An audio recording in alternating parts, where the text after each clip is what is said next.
4 मई के बाद दुनिया के बड़े न्यूज रूम अचानक भारत की तरफ देखने लगे। The New York times, the Washington post, Reuters, the Japan times और अल जजीरा, लगभग हर बड़े इंटरनेशनल मीडिया हाउस ने एक भारतीय राज्य के चुनाव को हेडलाइन बनाया। अब सवाल उठता है, आखिर क्यों? ये लोकसभा चुनाव नहीं था, ये दुनिया की सबसे बड़ी इकोनॉमी का चुनाव भी नहीं था, ये सिर्फ भारत के एक राज्य पश्चिम बंगाल का चुनाव था। फिर भी न्यूयॉर्क से लेकर टोक्यो तक, लंदन से लेकर दोहा तक, हर न्यूज रूम इस चुनाव को सिर्फ इलेक्शन की तरह नहीं बल्कि एक आइडियोलॉजिकल इवेंट की तरह पढ़ने की कोशिश कर रहा है। नमस्कार, मैं हूं पूनम अकोलिया और आप देख रहे हैं उत्तरांचल दीप। अगर आप सोच रहे हैं कि ये वीडियो सिर्फ मोदी की जीत पर आधारित होने वाला है तो थोड़ा रुकिए, क्योंकि ये कहानी सिर्फ जीत की नहीं है, ये परसेप्शन की कहानी है, नैरेटिव की कहानी है और उस बेचैनी की कहानी है जो भारत की बदलती राजनीति को देखकर इंटरनेशनल मीडिया के कुछ हिस्सों में दिखाई दे रही है। पश्चिम बंगाल को लंबे समय तक भारत की आइडियोलॉजिकल लेबोरेटरी कहा जाता रहा है। 1977 से 2011 तक, यानी लगातार 34 वर्षों तक यहाँ वामपंथी राजनीति का शासन रहा है। दुनिया के इतिहास में इलेक्टेड कम्युनिस्ट गवर्नमेंट का इतना लंबा दौर बहुत कम ही देखने को मिलता है। विश्वविद्यालयों से लेकर साहित्य तक, थिएटर से लेकर स्टूडेंट पॉलिटिक्स तक, बंगाल को अक्सर लिबरल और लेफ्ट इंटेलेक्चुअल इकोसिस्टम का प्रतीक माना गया। और शायद यही वजह है कि जब उसी बंगाल में राजनीतिक धारा बदल गई तो उसकी गूंज सिर्फ कोलकाता तक सीमित नहीं रही, वो सीधे न्यूयॉर्क और वॉशिंगटन के एडिटोरियल रूम्स तक सुनाई दी। 4 मई को द न्यूयॉर्क टाइम्स ने हेडलाइन लगाई, Modi's Hindu nationalist conquer a bastion of India's opposition. अब जरा इस हेडलाइन को ध्यान से देखिए।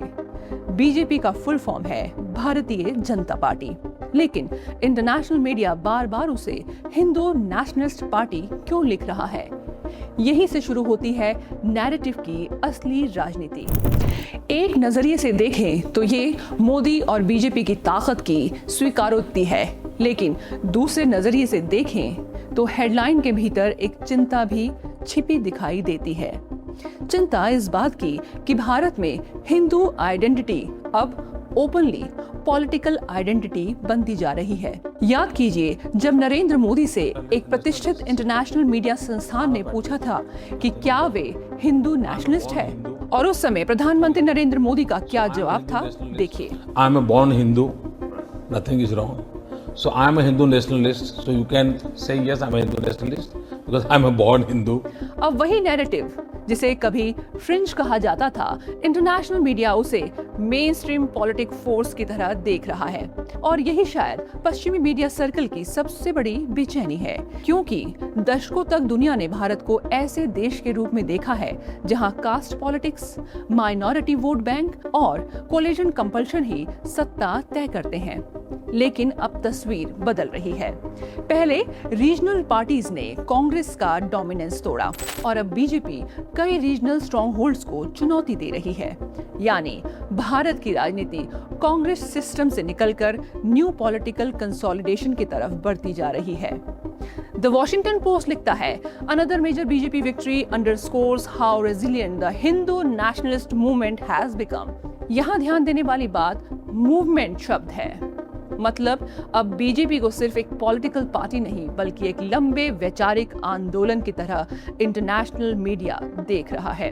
और शायद यही बात वेस्टर्न लिबरल इकोसिस्टम को सबसे ज्यादा परेशान करती है, क्योंकि दुनिया के कई देशों में मेजॉरिटी आइडेंटिटी पॉलिटिक्स अगर मजबूत होती है तो उसे मेजॉरिटेरियनिज्म कहा जाता है, लेकिन वहीं दूसरी तरफ अगर आइडेंटिटी पॉलिटिक्स माइनॉरिटी ग्रुप के आधार पर हो तो उसे रिप्रेजेंटेशन और डाइवर्सिटी कहा जाता है।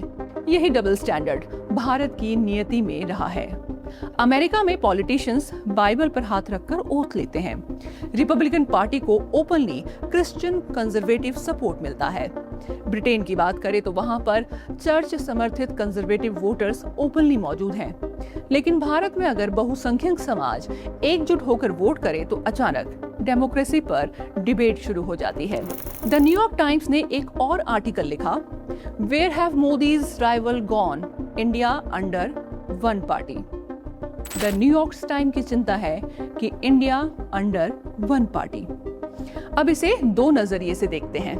एक नजरिया कहता है कि मोदी की पॉपुलैरिटी इतनी बढ़ चुकी है कि विपक्ष कमजोर पड़ता जा रहा है।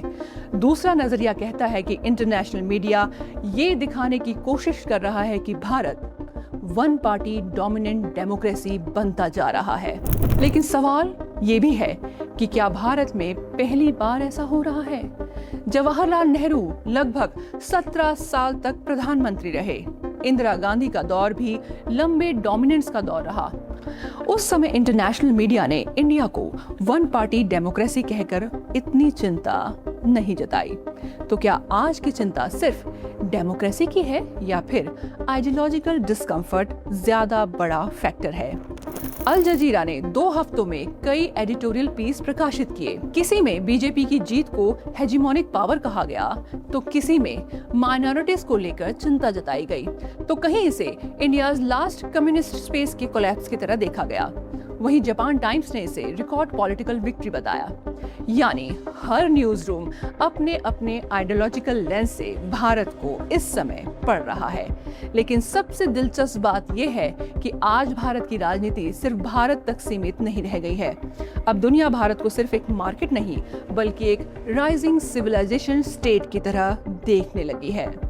और शायद इसी वजह से पश्चिम बंगाल का चुनाव सिर्फ बंगाल का चुनाव नहीं रहा, वो एक संकेत बन गया है, एक ऐसे भारत का संकेत जो अपनी सांस्कृतिक पहचान को छिपाने की बजाय ओपनली असर्ट कर रहा है। अब सवाल ये है कि क्या ये भारत का आइडियोलॉजिकल रीबर्थ है या फिर दुनिया भारत को लेकर जरूरत से ज्यादा चिंतित हो रही है? अपनी राय कमेंट करके जरूर बताइएगा। नमस्कार।